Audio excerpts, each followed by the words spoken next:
Duas seleções que marcaram história. Duas seleções que se tornaram absolutas em seus continentes. Argentina, 16 títulos, maior vencedora da Copa América. Na Europa, a Espanha, 4 vezes campeã da Euro.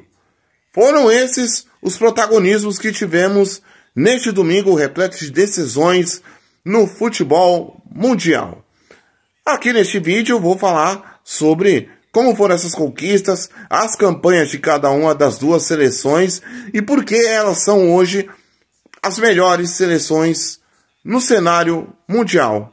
Começando na Europa, tivemos uma decisão bem interessante entre Espanha e Inglaterra. O primeiro tempo foi de uma maneira um pouquinho amarrada, sem tanta chance de gol, mas a emoção mesmo veio no segundo tempo, onde a Espanha, a jovem Espanha, veio para cima, criou oportunidades e aí conseguiu abrir o placar, com o Nico Williams, jogador do Athletic Bilbao, de 22 anos apenas, mas tendo um grande protagonismo, conseguiu aí fazer aí o seu gol. Mas aí nisso a Inglaterra queria voltar a ser campeã após 58 anos. Veio para cima, conseguiu empatar, conseguiu arrancar um empate. E aí tudo se dava a crer que a partida iria para a prorrogação. Só que aí a Espanha conseguiu arrancar o segundo gol com o Oyarzabal, jovem estrela da equipe da Real Sociedad.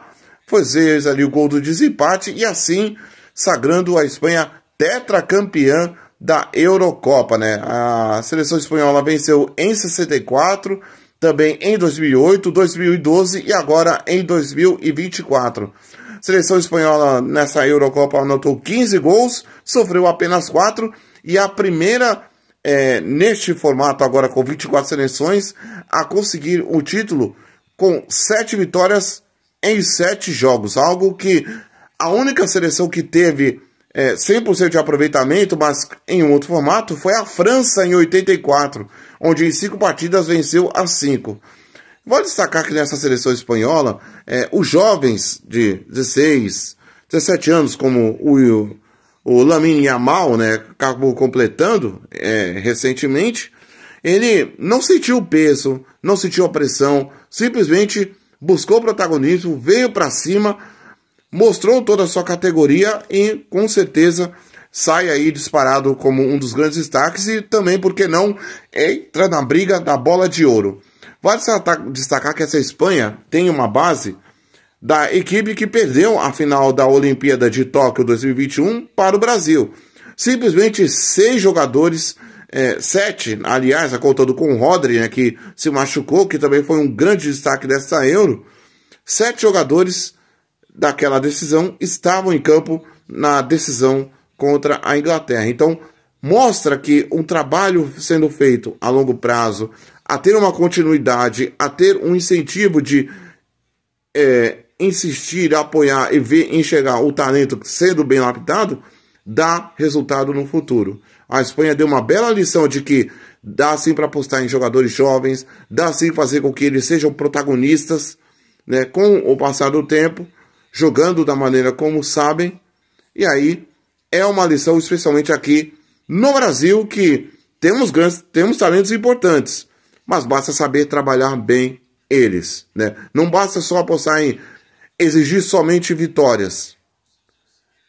Tem que ter, claro, as vitórias são importantes, mas seguir insistindo degrau por degrau.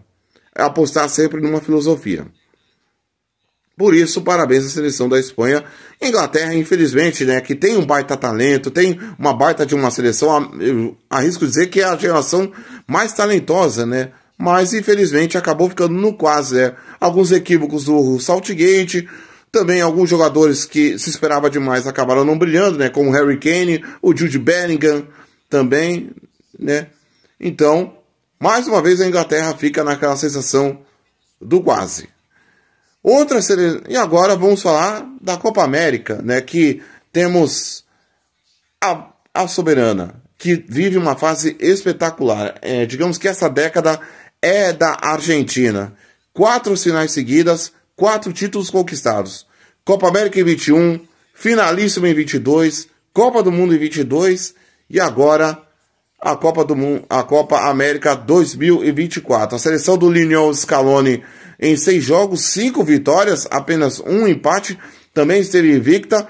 É verdade que a Argentina não jogou tudo que sabe, é verdade que a Argentina não fez aquele jogo brilhante, mas foi um futebol muito mais sólido, um futebol já de entrosamento, né? Foi isso que a seleção argentina conseguiu apostar para conseguir vencer os seus adversários. Vale destacar o Lautaro Martínez, artilheiro da competição, 5 gols em 6 jogos e sendo protagonista na fase de grupos e também decisivo nos jogos contra o Canadá, onde entrou e fez, e agora também onde ele entrou no jogo contra a Colômbia, entrou e decidiu, né? E a partir dessa final, a seleção da Argentina teve importantes apuros no primeiro tempo, né? A seleção colombiana apostou num jogo de muita pressão, sufocando a saída de bola da seleção argentina, e a Colômbia teve oportunidades, né? O Martínez foi importante, né, ao fazer algumas defesas, mas a Argentina, após isso, no primeiro tempo, conseguiu controlar o jogo, conseguiu ditar o ritmo. Tá certo que não criou chances claríssimas de gol, né, no segundo tempo, mas conseguiu suportar bem a pressão e aí soube ter a frieza, a calma e ser decisiva. Tanto que, após uma boa jogada no meio de campo, o Lautaro Martínez mostrou porque vive um excelente momento nessa temporada, onde foi campeão italiano do Corinthians de Milão, sendo um dos artilheiros, e também na seleção argentina. Além do Lautaro Martínez, o Emiliano Martínez, goleiraço, mais uma vez se mostrando protagonista, né, na seleção argentina, e aí, sem dúvida, é um dos grandes astros da equipe, né? E também vale destacar também o seguinte, né? Ángel Di Maria, que homem, que jogador que tem a estrela, o astro de ser decisivo, né? Na Olimpíada de 2008, fez o gol decisivo, conseguiu fazer gol na final, sendo campeão. Na Copa América de 21, fez o gol do título da Argentina contra o Brasil. Na finalíssima contra a Itália também anotou gol. Da Copa do Mundo contra a França também anotou gol. E agora, nessa Copa América, ele foi decisivo. Então, quer dizer, o Di Maria se aposenta, se despede com vários títulos e, claro, um dos grandes ídolos da história do futebol argentino e merece parabéns. Vale também destacar na seleção argentina o sistema defensivo. 9 gols anotados durante a Copa América e apenas 1 sofrido. Isso vale ter um destaque, claro, o Emiliano Martínez, o goleiraço, mas mostrou que o Lionel Scaloni conseguiu ajeitar bem o sistema defensivo, que antes era muito contestado e muito criticado pelos torcedores. Mas dessa vez, tudo deu certo. A Argentina, mais uma vez, chega como soberana nessa década e vai brigar, claro, para ser a primeira colocada nas eliminatórias da Copa do Mundo e também chega como uma das favoritas. Mas fica a pergunta. Ángel Di Maria fora, já se despediu. Messi, que se machucou, talvez não jogue a Copa. É hora de pensar em rejuvenescer. Tem jogadores interessantes, como o Garnacho, o Julián Álvares ter uma sequência maior, o Dybala, que ficou de fora, pode voltar e assumir esse protagonismo. Vamos conferir como será essa Argentina na sequência. A Colômbia também merece os parabéns pela Copa América que fez, é um futebol ousado, alegre, ofensivo, né? E aí, não à toa, o James Rodrigues foi eleito um dos melhores da competição, né? Um dos grandes destaques. Junto ali também com o Luiz Dias também, o Richard Rios também foi um baita jogador. E agora vamos aguardar aí o que esperar dessa Colômbia, que também vai chegar para brigar pelas primeiras posições nas eliminatórias da Copa do Mundo de 2026. E diante de tudo isso, somado ao Uruguai também, que fez também uma boa Copa América, e o Brasil. Brasil vai ter muito que consertar para poder ajeitar, porque do jeito como as seleções atuaram, hoje, Argentina, Colômbia e Uruguai, 3 das 4 semifinalistas, estão muito à frente da seleção brasileira. Algo que o Dorival Júnior vai ter que melhorar e muito.